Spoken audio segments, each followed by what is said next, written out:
I'll put it this way. Sunbathing sitting next to the Satrial is one thing, but only when facing problems does a man show his gut, and so it is here. The young and inexperienced soldier Chrissy turns out to be tougher than the hardened old-school capo. Let me draw your attention to the conversation that takes place between Tony Soprano and Paulie in the car. Soprano asks Paulie if he wants to follow up and try again to get on the trail of the Russian Valerie, to which Walnuts grudgingly replies that he has no interest in doing so. It is obvious that Tony expects a totally different reaction. All the more Valerie, if he got in touch with his friend Slava, could ignite a firefight between the DeMeo family and Slava's crew, and that would hardly make Tony any happier.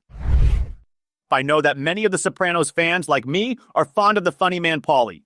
But we are reasoning with you today objectively, so the obvious fact of Walnut's immaturity as a man must be taken into consideration.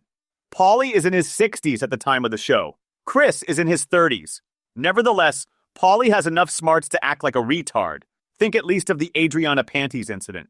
Walnuts is 30 years older than Christopher, but when the characters confront each other, it seems that Christopher is a wiser man than Paulie, although Moltisanti is hardly a big philosopher.